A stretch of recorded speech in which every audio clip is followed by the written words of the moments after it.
Bonjour alias halo kawan.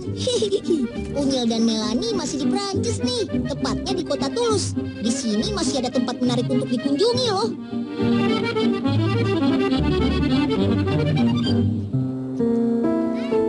Wah, banyak benda-benda penelitian luar angkasa. Iya ya, Nil. Tapi apa ya artinya nama Cité de l'Espace? Oh, itu artinya City of Space atau kota di antariksa, Melan. Merupakan taman bermain dengan tema antariksa dan usaha manusia berkunjung ke ruang angkasa. Oh, gitu. Ya udah deh, kita jalan-jalan lagi yuk, Nil. Ayo. Come on. Wah, seru ya kalau tempat bermainnya seperti ini. Wih, ada stasiun Mir juga. Stasiun luar angkasa milik Rusia. Lihat, ada Ariane 5. Ariane 5 merupakan keluarga roket Ariane, digunakan untuk mengirim muatan ke ruang angkasa. Ariane 5 dimiliki oleh European Space Agency dan National Center for Space Studies, atau pusat belajar tentang ruang angkasa milik pemerintah Prancis. Nah, di sini kalian akan diperkenalkan dengan benda-benda luar angkasa yang dibentuk alam dan juga yang dibuat manusia. Sekarang kita lihat stasiun Mir yuk. Stasiun Mir merupakan stasiun ruang angkasa internasional yang beranggotakan 16 negara. Selain 11 negara Uni Eropa, ada juga Amerika Serikat, Jepang, Kanada, Brazil, dan Rusia. Stasiun Mir terletak di orbit sekitar bumi dengan ketinggian 360 km. Orbit ini disebut juga orbit bumi rendah. Gak cuma itu, stasiun Mir juga dirancang untuk bisa ditempati manusia. Wih, keren ya.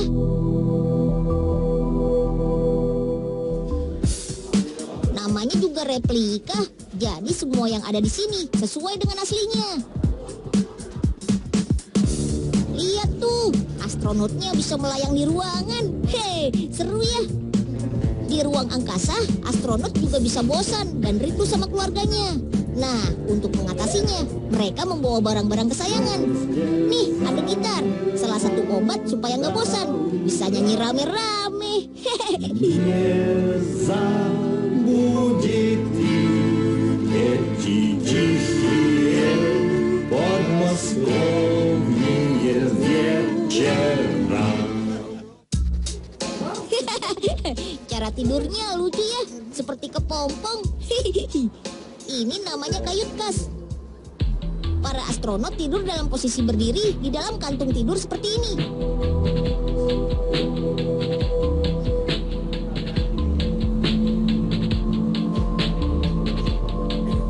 Agar awet dan tahan lama, makanan yang dibawa adalah makanan kalengan. Ada hati bebek, ikan, buah, kue karamel. Wah, pokoknya serba kalengan deh. Meski makanan kalengan harus memenuhi syarat nutrisi juga.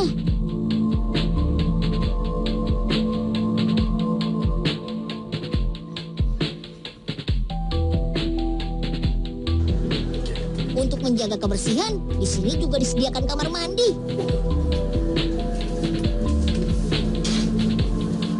Bagi astronot wajib hukumnya memakai spacesuit jika keluar stasiun. Baju khusus luar angkasa ini akan menjaga astronot dari suhu ruang angkasa yang sangat ekstrim dan hampa udara.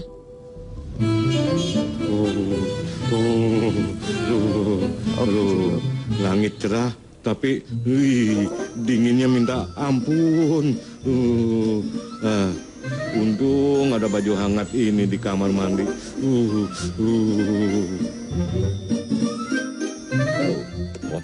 Siapa sih Menir ini? Jadi boga terus.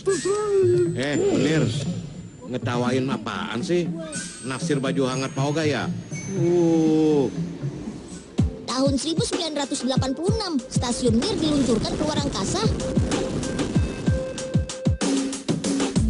Dan di tahun 2001, misinya berakhir. Kalau yang satu ini namanya kapsul Soyuz. Kapsul Soyuz digunakan para astronot untuk pulang ke bumi. Kapsul ini hanya bisa mengangkut 3 astronot dan pertama kali digunakan tahun 1960. Gesekan dengan atmosfer menyebabkan suhu udara di permukaan kapsul mencapai 1800 derajat Celcius. Sedangkan suhu di dalam kapsul adalah 26 derajat Celcius. Setelah jarak kapsul dengan bumi 11 km, para astronot akan melepaskan diri dari kapsul dengan menggunakan parasut.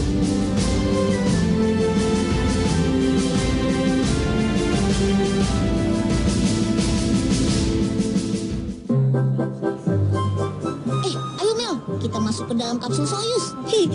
Iya, Nil.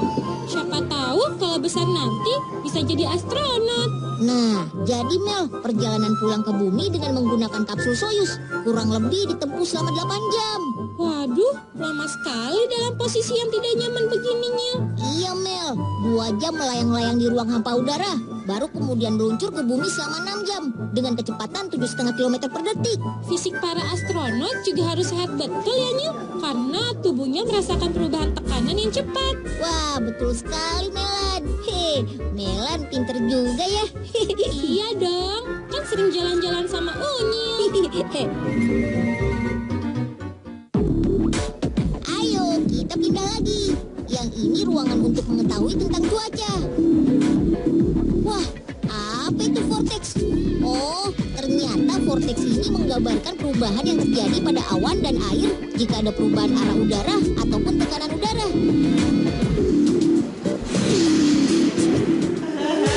Ada ruang simulasi untuk jadi pembawa berita tentang cuaca juga loh.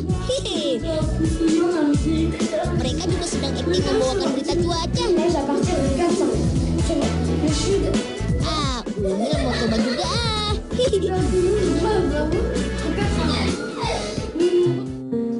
ayo Melan, kamu yang jadi presenternya, Unyil yang jadi kameramennya. Ayo. Iya, sip Nil. Oke. Standby Melan. Rolling. Action. Di daerah barat laut akan mulai terbentuk awan sehingga menyebabkan di beberapa tempat gerimis dan berkabut. Sementara itu, suhu udara di kota Paris 10 derajat Celcius, sedangkan di Rennes 13 derajat Celcius. Suhu di daerah timur dan selatan juga dilaporkan akan lebih rendah. Cut. Sip. Bungkus Melan. Melani cocok kan jadi presenter TV? Cocok.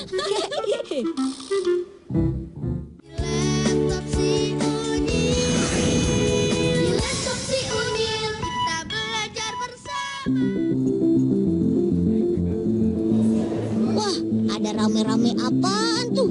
Ayo, jangan sampai ketinggalan. Oh, Moonrunner. Itu loh teman, simulasi melompat-lompat di bulan. Wih, serunya. Jadi, yang seperti tas kotak ini akan dipasangkan di punggung kita dan diikat dengan tali yang elastis dari atas. Hop, hop, hop, lompat-lompat di bulan deh. Kalau di bulan tidak mungkin bisa lari karena tidak ada gaya gravitasi. Larinya ya lompat-lompat seperti ini. Wah, kapan ya di Indonesia dibangun tempat seperti ini? Orang dewasa juga bisa coba loh.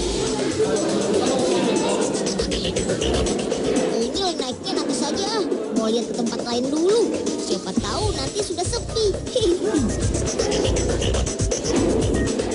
Nah, mumpung di sini, kita bisa mampir ke planet Mars. Unyil cuma bercanda kok. Ini hanya penggambaran planet Mars saja. Wah, nggak heran ya kalau disebut planet merah. Tanahnya saja berwarna merah. Terus gersang dan berdebu. Tidak ada tumbuhan atau makhluk hidup di sana. Kakak ini sedang menjelaskan kondisi di Mars dan juga replika robot yang ada di sebelahnya. Replika robot Curiosity diluncurkan oleh NASA Amerika Serikat tahun 2011. Tugasnya untuk meneliti lubang besar gel atau gel crater pada tanah.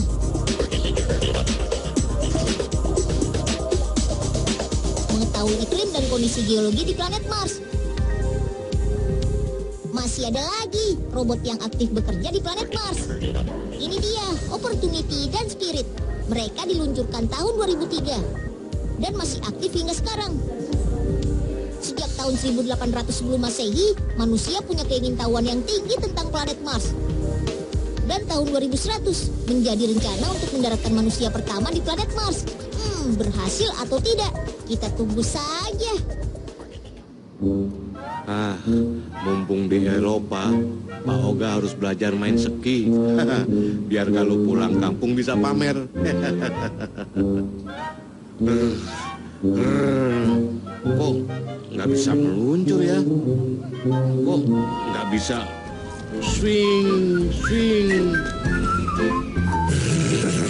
Bener itu lagi. Apa lihat-lihat? Ayo sini kalau berani. Tanding main ski sama Pak Oga. Susah juga ternyata. Berat. Udahlah, istirahat dulu. Setelah berkunjung ke tempat yang futuristik, syarat robot, dan berbagai satelit berteknologi super canggih, sekarang waktunya kita jalan-jalan ke Musée d'Histoire Naturelle di kota Toulouse. Ini adalah museum tentang makhluk hidup, alam, dan sejarahnya. Yang di atas itu adalah kerangka leluhur ikan paus alias fosil. Ini adalah dinding kerangka yang menggambarkan hubungan makhluk hidup. Selain fosil, di museum ini terdapat binatang yang diawetkan. Binatang dari seluruh dunia yang dikelompokkan dari habitatnya. Ada binatang laut, darat, dan udara. Di sini juga ada teknologi yang ramah terhadap pengunjung. Di setiap ruang pamer dilengkapi dengan layar sentuh yang memuat berbagai keterangan tentang binatang yang dipajang. Kalau yang satu ini, macam-macam binatang yang hidup di karang laut. Ada juga umang titik putih atau Dardanus megisto yang berasal dari Filipina.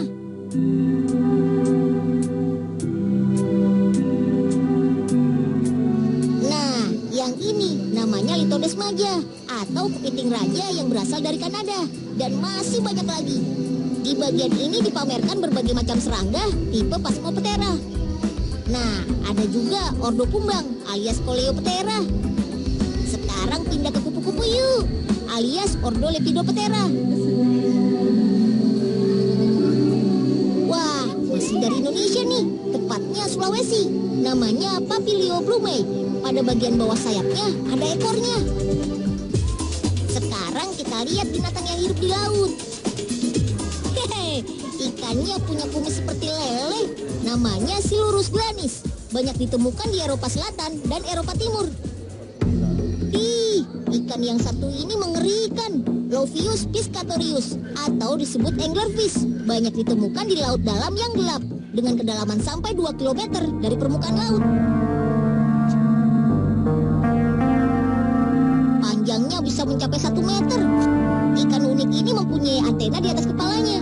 Selain sebagai simbiosis dengan bakteri, cahayanya juga digunakan untuk menarik ikan untuk dimangsa.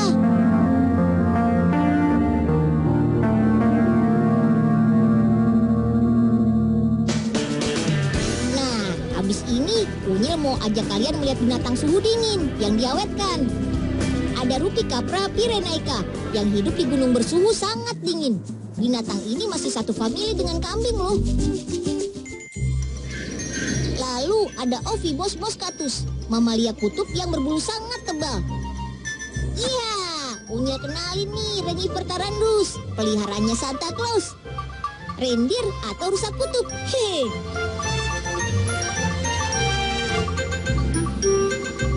Sebenarnya masih banyak binatang yang diawetkan di museum ini, tapi bisa 2 hari Unyil ceritanya.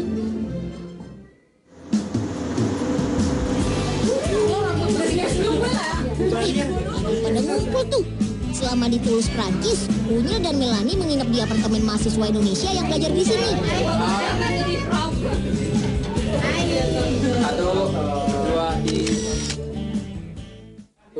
Melanie, ayo kita berkemas. Hari ini kita akan melanjutkan perjalanan ke Belanda. Iya, Nyiu. Ayo, jangan sampai ketinggalan busnya. Au revoir, Toulouse.